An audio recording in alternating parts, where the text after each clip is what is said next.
Hi everyone, আমার বড় ব্লগে সবাইকে স্বাগতম। তো আবার একটা নতুন ব্লগ নিয়ে আমি তোমাদের কাছে চলে এসেছি। আমি শ্রীতমা। তো আজকের ভিডিওতে যেটা দেখাবো সেটা হচ্ছে যে আমি শর্ট ব্লগে তোমাদের সাথে শেয়ার করেছিলাম যে আমরা বেরিয়ে পড়েছিলাম একটা মেঘ মেঘ দিনে। তো কোথায় যাচ্ছি সেটাই দেখাবো। তো এখানে আমি রেডি হয়ে আর আমি বেরিয়ে গেছি। আর এই হাইওয়েটা দিয়ে যেতে না জাস্ট মনটা ভালো হয়ে যায়। আর আমি তো আগাগোড়াই বলে এসেছি যে মেঘলা দিন আমার প্রচণ্ড পছন্দের। রোদ্দুর আমার খুব একটা ভালো লাগে না, তবে আবার রাস্তায় বেরোলে বৃষ্টিও আমার ভালো লাগে না। যাই হোক, আমরা যাচ্ছিলাম রাস্তার এক ধার দিয়ে, যাচ্ছিলাম এক দাদার বাড়ি। আর বলতে বলতে সেখানে পৌঁছে গেছি, কিন্তু জার্নিটা কিন্তু খুব একটা কম ছিল না। এটা প্রায় দু ঘন্টার মতন লেগেছিল আমাদের রাইডিং। কটা নাগাদ বেরিয়েছি বলে দিই, আমরা ওই বিকাল বিকাল বেরিয়েছিলাম 4:30-5টার দিকে। আর পৌঁছতে 6:30 মতো বেজে গেছিলো। আর ওখানে গিয়ে দেখি সবাই আমাদের জন্য ওয়েট করছে। রান্নাবান্নার এলাহি তোড়জোড় শুরু হয়ে গেছে। আর এই সময় বাইরে বৃষ্টিও শুরু হয়ে গেছিলো। আর গল্প করতে করতে খেতে খেতে আমাদের বেশ রাত হয়েছিল। তো রাতের ডিনারে ছিল বিরিয়ানি, চিকেন বিরিয়ানি।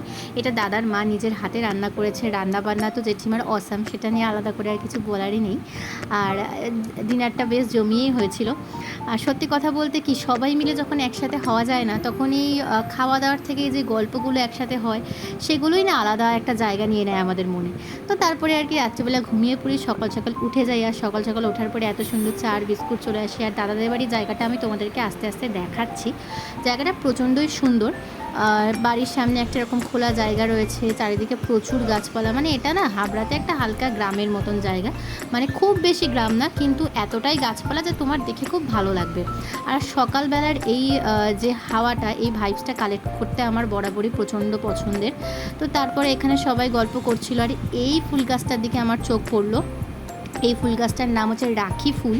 তোমরা কেউ কখনো আগে দেখেছো কিনা আমাকে কমেন্টে জানিও, কিন্তু আমি তো আগে কখনো দেখিনি। দেখতেও অনেকটা রাখির মতন। আর গাছে হয়েছিল, বৃষ্টির জল পড়ে না এত সুন্দর লাগছিলো দেখতে। এগুলো দেখতে দেখতে সকালের ব্রেকফাস্ট চলে আসে। ব্রেকফাস্টে ছিল লুচি, তরকারি আর দেশি মুরগির ডিম। দাদারা রিসেন্ট মুরগি পুষেছে, তো তার সেই ডিম আমাদেরকে দিয়েছিল। আর হ্যাঁ, লিটারেলি আমরা শুধু খেয়েই যাচ্ছিলাম। খাওয়া দাওয়া করে রেডি হয়ে গেছিলাম আবার এক জায়গায় যাওয়ার জন্য। তো যেমন কথা সেরকম কাজ, আমরা বেরিয়ে গেছি। আর এই রাস্তাগুলো দেখো, আমাদের এখানকার রাস্তা থেকে কিন্তু অনেকটাই আলাদা। মানে গ্রামাঞ্চলের যেমন রাস্তাগুলো হয় না, একদম ওরকম রাস্তা। চারিদিকে গাছ, দুদিক থেকে শুধু গাছ, আর মাঝখান থেকে সরু রাস্তা একদম সোজা চলে গেছে।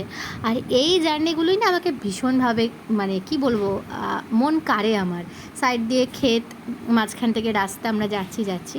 আচ্ছা, কোথায় যাচ্ছি সেটা এবার একটু বলে দিই। ওখানে গিয়ে ও একটা বিশাল বড় নার্সারির খোঁজ পেয়ে গেছিলো, তো আমরা সেখানেই যাচ্ছিলাম। আর এই নার্সারিটা অনেকেই হয়তো জানে না, কিন্তু এটা প্রচুর বড় নার্সারি। এটা হচ্ছে হাবড়ার আটখোলা বলে একটা গ্রাম, সেইখানকার বিশাল বড় নার্সারি। দেখতেই পাচ্ছ নার্সারির এরিয়াটা, মানে এখানে প্রচুর রকমের কালেকশানস রয়েছে। তো আমরা প্রথমে ঢুকে আমরা ভিতরের দিকে যাই। আর ভিতরের দিকে সমস্ত কিছু দেখে তো আমি তো পুরো হতবাক হয়ে যাই। আর এই চোখের সামনে একটা ড্রাগন ফলের গাছ দেখলাম। ড্রাগন ফলের গাছ আমি আগেও দেখেছি, কিন্তু ড্রাগন ফল হতে আমি খুব কম দেখেছি। তো গাছে দেখলাম ড্রাগন ফল ধরেছে, সবে হচ্ছে আর কি।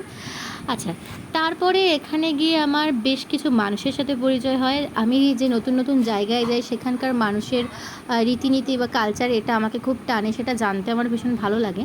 তো এখানে যাওয়ার পরে আমার যাদের সাথে পরিচয় হয় সেটা হচ্ছে যে দুজন কর্মী, তারা এই নার্সারিতে কাজ করে। তো তাদের জীবনযাপন সম্পর্কে আমি জানছিলাম। এইখানে তারা কতটা কষ্ট করে তাদের লাইফটাকে অতিবাহিত করে। ইনাদের গল্প শুনলে মনে হয় যে হ্যাঁ, আমরা হয়তো অনেকটাই ভালো আছি। বাড়িতে ছোট বাচ্চারা রয়েছে, তারপরেও তাদের অভাবের তাগিদে তারা এখানে এসে কাজ করছে। শুধু অভাবের তাগিদ বললে হয়তো ভুলই হবে। শুধু অভাবের তাগিদ না, তারা এই কাজটার প্রতি প্রচণ্ড ডেডিকেটেড, তারা ভালোবেসে কাজটা করছে।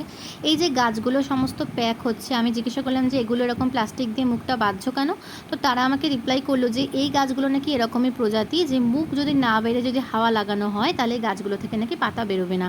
আর এই কাকিমা দেখলাম যে সমস্ত গাছ, বড় বড় গাছ প্যাকিং করছে। তো আমি জিজ্ঞাসা করাতে তারা বললো যে এই গাছগুলো নাকি সব কেরালা যাবে। কিছুক্ষণ পর প্লেনে করে এই গাছগুলো কেরালার উদ্দেশ্যে আর কি নিয়ে যাওয়া হবে। সেগুলো অনলাইনে অর্ডার পড়েছে, সেগুলোরই কাজ করছিলেন। তারপর কি আবার ফিরে আসা। দাদারা তো আমাদের খাইয়ে মোটামুটি দুদিনে মোটা করে ছেড়েছে। প্রথমে দিয়েছিল ফল, তারপরে দুপুরবেলার আয়োজনটা একটু তোমাদেরকে এক ঝলক দেখিয়ে নিই। প্রথমে ছিল ভাত, মুড়িঘণ্টের ডাল, তারপরে বেগুন ভাজা, পটল ভাজা, এটা ছিল পটল চিংড়ি। তার পাশাপাশি ছিল সর্ষে পাবদা, সর্ষে আর পোস্ত দিয়ে পাবদা, খেতে খুব ভালো হয়েছিল। আমি ভয়েস ওভার দিতে গিয়ে এখনও আমার লোভ লাগছে দেখে। তারপরে ছিল কাতলা মাছের ঝোল, তো এত কিছু খেয়ে একটুখানি রেস্ট নিয়ে বিকেল বিকেল আবার বেরিয়ে আসার পালা, কারণ ওর আবার ডিউটি ছিল। তো আসার সময় দাদা আবার নিজেদের ক্ষেত থেকে কিছু গাছ তুলে দিল আমাদেরকে। তো সব কিছু নিয়ে আস্তে আস্তে মোটামুটি বিকেল বিকেল হয়ে এলো। আর আসার সময় সেই মন ভারাক্রান্ত। এটা হচ্ছে দাদার বাড়ি। আমরা যখন গেছিলাম তখন সবাই কতটা হাসছিল, আর যখন বেরোচ্ছি তখন আবার সেই মন খারাপ। আর শুধু ওদের মন খারাপ এটা বলবো না, মন খারাপ আমাদেরও কম হয়নি। আর এটা আমি তোমাদের দাদার বাড়ির সামনের আউটলুকটা একটুখানি দেখালাম। তো এখানে আমরা একটু ইয়ার্কি ঠাট্টা মারছিলাম। আর দেখতে দেখতে সময় চলে এলো, আমাদের ফিরে আসার পালা। এই দুটো দিন প্রচণ্ড ভালো কেটেছে, এটা মনের মধ্যে থেকে যাবে। এই কি রাস্তায় বেরিয়ে পড়া, আবার রাইডিং করতে করতে বাড়ি চলে আসা। তো এই ছিল একটা দিনের গল্প, যে দিনটা আমি তোমাদের সাথে শেয়ার করলাম। কেমন লাগলো ভিডিওটা অবশ্যই আমাকে জানিও। আর তোমরা কেমন আছো, তোমরা কি করছো, কোথায় ঘুরতে যাচ্ছো বা কী প্ল্যান আছে সেটাও জানিও। So by.